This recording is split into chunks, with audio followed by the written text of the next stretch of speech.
Welcome to Metro Arts. I'm your host, Naksheen Naseef. Here on Metro Arts, we highlight some of the best in the business, from fine artists, photographers, and performing artists to cinematographers and musical artists, all from the Metro Detroit area. On today's show, we have Gino Harris, Michael Noir, and Reggie Abstract from the Poor Man's Art Collective, Hillberry Theater Company actors Vanessa Sawson and Edmund Allen Jones, and jazz musician Charles Green.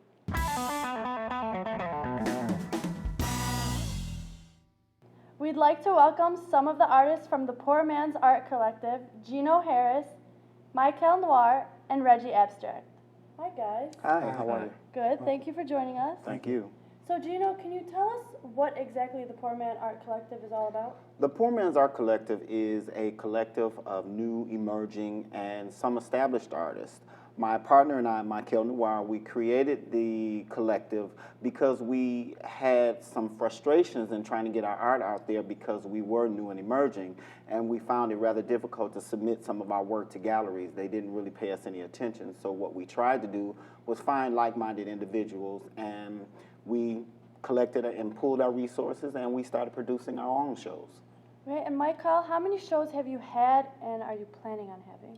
Well, as of now, we're up to 12 shows. Our first show was produced in 2004.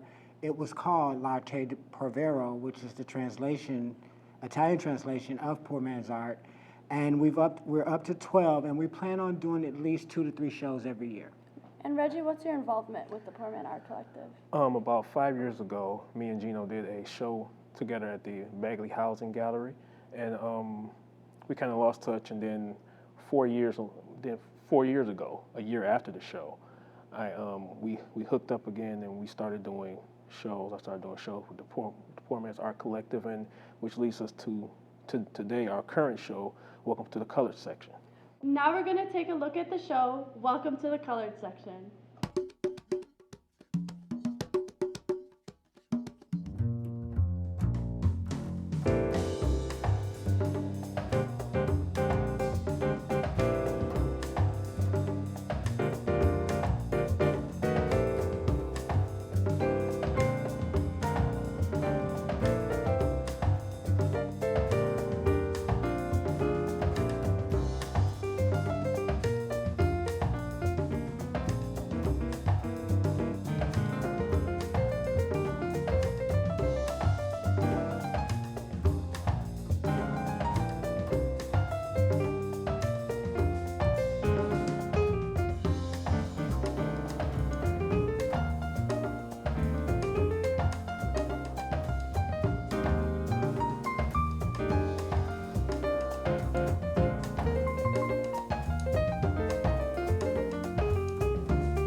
Gino, can you tell us what we just saw with Welcome to the Colored Section?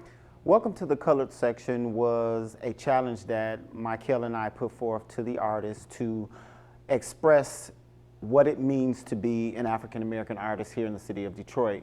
Some of the art that you'll see, or that you did see actually, was representative of spirituality, family dynamic, iconic imagery from magazine, music, TV, and it was their way of expressing what that means to them. Okay, so how many artists were specifically in that show? In this show, we have 11 artists all total, 3 poets, and 1 musician. Okay, and I see this amazing piece right here. Can you tell me about it? This piece here is called Creativity, which I utilized the decoupage technique, and it is made out of paper. It is a very weird and wacky self-representation of myself, of how I view myself as I am creating my artwork. So do the colors represent maybe a mood you're going through? And you know, I would absolutely say so. When I do create work, I use music as a motivator. And I guess these colors, you know, directly represent the music that I'm listening to, and it helps, you know, helps my mood when I'm creating. Michael, tell me about this piece. Well, this piece I brought with me today is called Instant Gratification, which is weird considering that it wasn't as instant as I would like it to be. It started out in layers.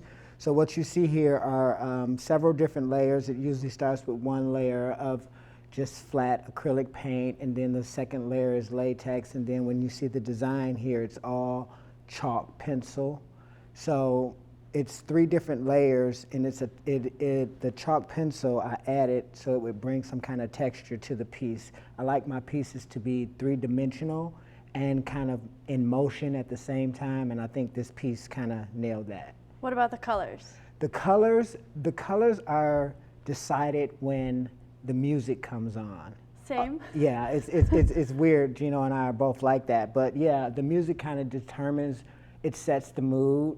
And this particular piece, believe it or not, was inspired by Janet Jackson's big fan, Escapades, which is a very light, happy, bright song. So that's how the colors got created.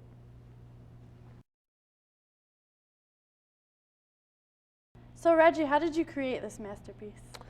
Well, this was actually a piece I did for about 4 shows ago that I actually took it apart and I made it into another piece, this piece here.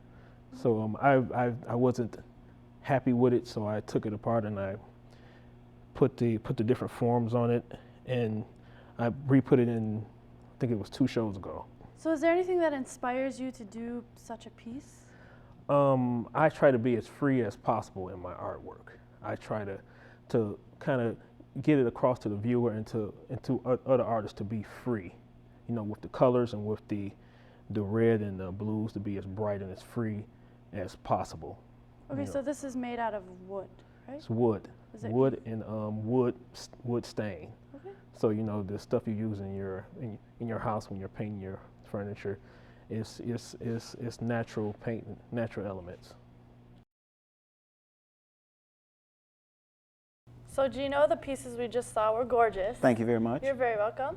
So where exactly do you see the organization headed to in the near future? Well, the ultimate goal is to have Poor Man's Art Collective become a driving force for new and emerging artists, and to actually become a nonprofit so we can really and truly help the new and emerging artists in the city of Detroit.